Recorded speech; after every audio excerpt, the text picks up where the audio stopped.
Hello hi எல்லாருக்கும் வணக்கங்க. Welcome back to our channel. இன்றைக்கி நம்ம ஒரு சூப்பரான கேக் ரெசிபி தான் பார்க்க போகிறோம். அதுவும் நம்ம குக்கரில் செய்ய போகிறோம். கேக்கு டூட்டி ஃப்ரூட்டி கேக்கு தான் இன்றைக்கி நம்ம எப்படி செய்கிறதுன்னு பார்க்க போகிறோம்.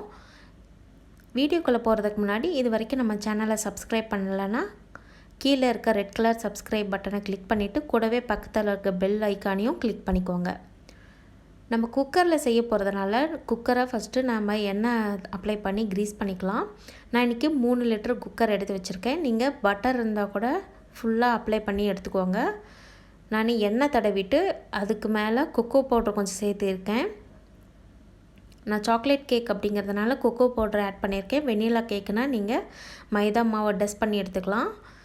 ஸோ டஸ்ட் பண்ணிவிட்டு அதுக்கு மேலே ஒரு பட்டர் ஷீட் போட்டுட்டு பட்டர் ஷீட்க்கு மேலே கொஞ்சமாக ஆயில் அப்ளை பண்ணி எடுத்து வச்சுருக்கேன். இங்கே பார்த்தீங்கன்னா 1 டீஸ்பூன் அளவுக்கு இன்ஸ்டன்ட் காஃபி பவுடர் எடுத்து வச்சுருக்கேன். நம்ம சாக்லேட் கேக் செய்யும்போது காஃபி ஃப்ளேவர் ஆட் பண்ணோம்னா ரொம்ப நல்லாயிருக்கும் கேக்கு. ஸோ அதில் வந்து ஒரு 2-3 ஸ்பூன் சுடு தண்ணி ஊற்றி மிக்ஸ் பண்ணி இதை ஒரு சைடாக எடுத்து வச்சுக்கலாம். நெக்ஸ்ட்டு வந்து நம்ம சர்க்கரை வந்து அரைச்சி எடுத்து வச்சுக்கலாம் பொடி பண்ணி. நான் மெஷர்மெண்ட்ஸ் எல்லாம் கீழே கொடுக்குறேன், டிஸ்கிரிப்ஷனில் நோட் பண்ணிக்கோங்க. 1 கப் காய்ச்சி ஆற வச்ச பால், அதை வந்து ஒரு பவுலுக்கு மாற்றிக்கலாம். நம்ம கேக் செய்கிறதுக்கு முன்னாடி எல்லாமே ரூம் டெம்பரேச்சரில் இருக்கிற மாதிரி பார்த்துக்கோங்க. அப்புறம் ஒரு 1/2 கப் அளவுக்கு ரீஃபைண்ட் ஆயில் எடுத்து வச்சுருக்கேன். கடலை எண்ணெயெல்லாம் யூஸ் பண்ண வேண்டாம், ஃப்ளேவர் இல்லாத ஆயிலை ஆட் பண்ணிக்கோங்க. ஆயிலுக்கு பதிலாக நீங்கள் பட்டரை கூட ரீப்ளேஸ் பண்ணிக்கலாம். பார்த்திங்கன்னா ஒரு 1/2 கப் அளவுக்கு தயிர் சேர்த்திக்கலாம். நீங்கள் தயிருக்கு பதிலாக முட்டை கூட 2 சேர்த்திக்கலாம்.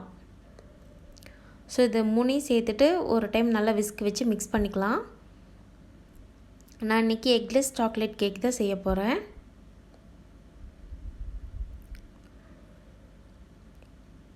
ஸோ நம்ம பொடி பண்ணி வச்சுருக்கிற சர்க்கரையை இதில் கொஞ்சம் கொஞ்சமாக சேர்த்து மிக்ஸ் பண்ணிக்கலாம். ஒரே முட்டை சேர்த்திக்க வேண்டாம், ஒரு 2-3 பேட்சாக சேர்த்து மிக்ஸ் பண்ணிக்கோங்க. ஸோ சர்க்கரை நல்லா கரையட்டும். Second time சேர்த்திக்கிறேன். கொஞ்சம் கொஞ்சமாக சேர்த்து நம்ம மிக்ஸ் பண்ணும்போது கட்டி தட்டாது. லாஸ்ட்டாக எல்லா சர்க்கரையும் இதில் சேர்த்திக்கலாம். இது கூடவே ஒரு டீஸ்பூன் அளவுக்கு வெண்ணிலா எசன்ஸ் சேர்த்திக்கிறேன். ஸோ நம்மளோட வெட் இன்க்ரீடியன்ட்ஸ் வந்து ரெடி ஆயிருச்சு. நெக்ஸ்ட்டு வந்து ஒரு ஜல்லடையில் மைதா மாவு சேர்த்திக்கலாம். 2 கப் மைதா மாவு எடுத்திருக்கேன். 3/4 கப் கொக்கோ பவுடர் இது கூட சேர்த்திக்கலாம். அன்ஸ்வீட்டன் கொக்கோ பவுடர் தான் இது. அப்புறம் ஒரு பிஞ்ச் அளவுக்கு உப்பு சேர்த்திக்கலாம். அப்புறம் 2 டீஸ்பூன் வந்து பேக்கிங் பவுடர் ஆட் பண்ணிக்கிறேன். அப்புறம் 1 டீஸ்பூன் அளவுக்கு பேக்கிங் சோடா. ஸோ இதெல்லாத்தையும் நம்ம ஜலிச்சு எடுத்துக்கலாம். நீங்கள் ஒரு 2-3 டைம் சலிச்சு எடுத்துக்கிட்டிங்கன்னா நம்மளோட கேக்கோட டெக்ஸ்சர் நல்லா வரும். அதுக்காக தான் சலிக்கிறது. நான் ஒரு டைம் சலிச்சுட்டு இது எல்லாத்தையும் ஒரு வாட்டி நல்லா மிக்ஸ் பண்ணிக்கிறேன். நான் டூட்டி ஃப்ரூட்டி கொஞ்சம் எடுத்து வச்சுருக்கேன். உங்களுக்கு வேணும்னா நீங்கள் நட்ஸு கூட இதில் சேர்த்திக்கலாம். டூட்டி ஃப்ரூட்டி மேலே கொஞ்சமாக மைதா மாவை சேர்த்தி நல்லா கலந்து விட்டுக்கலாம். அப்போ தான் நம்ம கேக் பேட்டரில் சேர்த்தும் போது எல்லாமே கீழே போய் தங்கிக்காமல் கேக்கு மிடில்லையே நிற்கும். ஸோ வந்து அடுப்பு ஆன் பண்ணிவிட்டு இதுக்கு மேலே ஒரு நல்ல தவா வச்சிடலாம். இதுதான் நம்மளுக்கு அவன் இன்றைக்கி.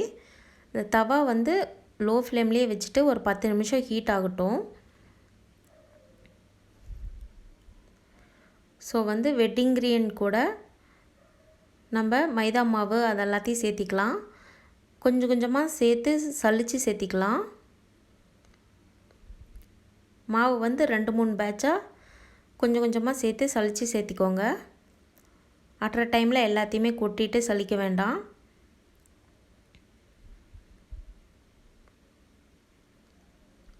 நீங்கள் கேக்கு மிக்ஸ் பண்ணும்போது ஒரே டைரெக்ஷனில் மிக்ஸ் பண்ணுங்கள். கட் அண்ட் ஃபோல்ட் மெத்தடில் மிக்ஸ் பண்ணிக்கோங்க. ஸோ அதை ஒரு வாட்டி நல்லா மிக்ஸ் பண்ணிவிட்டு இப்போ செகண்ட் பேட்சாக நம்ம மறுபடியும் அந்த மாவை கொட்டி சலிச்சிக்கலாம்.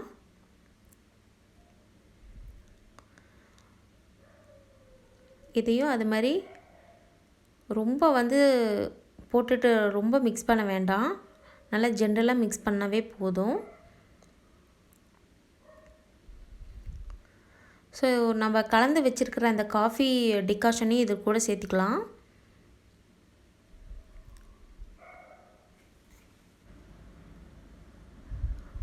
ஸோ பாருங்கள், நல்லா மிக்ஸ் பண்ணியாச்சு. நம்மளோட கேக் பேட்டர் ரெடி ஆயிடுச்சு. இப்போது இதில் டூட்டி ஃப்ரூட்டி பாதி அளவுக்கு சேர்த்திக்கலாம். உங்களுக்கு இந்த கொக்கோ பவுடர் வேண்டான்னா நீங்கள் வந்துட்டு ப்ளைன் வெண்ணிலா கேக் கூட செஞ்சுக்கலாம். கொக்கோ பவுடரை வந்து அவாய்ட் பண்ணிவிட்டு இது வந்து மேலே போடுறதுக்காக கொஞ்சமாக எடுத்து வச்சுருக்கேன்.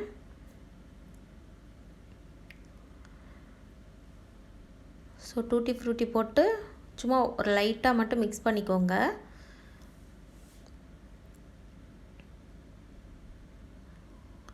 இப்போ நம்ம இதை குக்கருக்கு சேஞ்ச் பண்ணிடலாம். நம்ம க்ரீஸ் பண்ணி நம்ம முன்னாடியே ரெடி பண்ணி வச்சுருக்கிற குக்கரு. இப்போ நம்ம அந்த கேக் பேட்டரை இதில் மாற்றிக்கலாம். பார்த்திங்கன்னா பாதி அளவுக்கு பேட்டர் இருக்குது. பேட்டரை ஊற்றிட்டு இது மாதிரி 2-3 டைம் டேப் பண்ணி விடுங்க. நம்ம மீதி வச்சுருக்கிற டூட்டி ஃப்ரூட்டியை இது மேலே சேர்த்திக்கலாம். கேக் பண்ணுற பேன் இல்லை, எப்படி கேக் பண்ணுறதுன்னு தெரியலங்கிறவங்களுக்கெல்லாம் இது ஒரு நல்ல ஆப்ஷனாக இருக்கும். குக்கரில் ரொம்ப ஈஸியாக நம்ம கேக் செஞ்சு முடிச்சிடலாம். பாருங்கள், தவா வந்து ஒரு 10 நிமிஷமாக சூடாயிட்ருக்கு. இப்போ வந்து நம்ம மாவு ஊற்றி வச்சுருக்கிற குக்கரை அந்த தவா மேலே வச்சிடலாம். வச்சுட்டு குக்கரை வந்துட்டு குக்கரில் கேஸ்கெட்டும் இருக்கக்கூடாது, மேலே விசிலும் போடக்கூடாது. ரெண்டையும் ரிமூவ் பண்ணிவிட்டு மூடி வச்சுருங்க. இது வந்து லோ ஃப்ளேம்லேயே தான் நீங்கள் வேக விடணும். எனக்கு வந்து பார்த்திங்கன்னா கரெக்டாக 1 மணி நேரம் எடுத்துக்கிச்சு கேக் வந்து வேகிறதுக்கு. நான் வந்து 2 கப் மைதா மாவு ஆட் பண்ணியிருக்கேன். நீங்கள் வந்து பேட்டர் வந்து கம்மியாக இருந்ததுன்னா உங்களுக்கு வந்து கேக் வேகிற டைமும் கம்மியாக எடுத்துக்கும். பாருங்கள், நம்ம ஆஃப் தான் ஊற்றி வச்சோம். குக்கர் ஃபுல்லாகவே கேக் வந்து மேலே வந்துருச்சு, நல்லா உப்பி வந்திருக்கு. வெந்துருச்சான்னு டெஸ்ட் பண்ணி பார்ப்போம். பாருங்கள், கேக் வந்து ஒட்டவே இல்லை. கரெக்டாக 1 மணி நேரம் ஆச்சு எனக்கு. நீங்கள் வந்து ஒரு 35 மினிட்ஸ் அப்போ வந்து டெஸ்ட் பண்ணி பாருங்கள் கேக்கு வந்துருச்சான்னு. ஒட்டாமல் வந்தால் நீங்கள் அப்போயே கூட எடுத்துக்கலாம். மாவு அதிகமாக இருக்கும்போது வேகிற டைமும் அதிகமாக இருக்கும். நான் வந்து ஸ்டவ் ஆஃப் பண்ணிடுறேன்.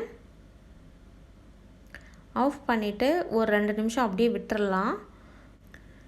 அப்படியே ஒரு கத்தி விட்டு அந்த குக்கர் ஓரத்தெல்லாம் இது மாதிரி அப்படியே எடுத்து விடலாம். அப்போ தான் வந்து கேக் வந்து ஒட்டாமல் அப்படியே வரும் குக்கரில் இருந்து. இப்போ பாருங்கள், அப்படியே திருப்பி வச்சிடலாம். ஒரு ஒயர் ரேக் மாதிரி வச்சுக்கோங்க. அப்போ தான் குக்கர்லேருந்து கேக் வந்து நல்லா ஆறுறதுக்கு நல்லாயிருக்கும். மேலே லைட்டாக தட்டி விட்டுட்டு எடுக்கலாம்.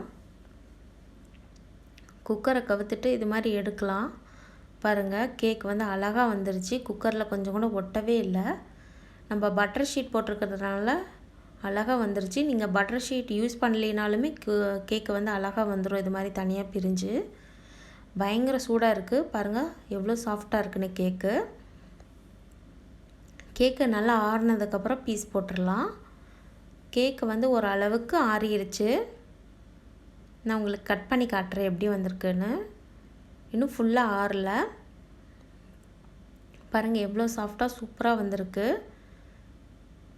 சூப்பராக ரெடி ஆயிடுச்சு நம்மளோட டூட்டி ஃப்ரூட்டி கேக். நீங்களும் இது மாதிரி உங்கள் வீட்டில் ட்ரை பண்ணி பாருங்கள். அந்த வீடியோ உங்களுக்கு பிடிச்சிருந்தா நம்ம சேனலை மறக்காமல் சப்ஸ்கிரைப் பண்ணுங்கள். தேங்க்யூ.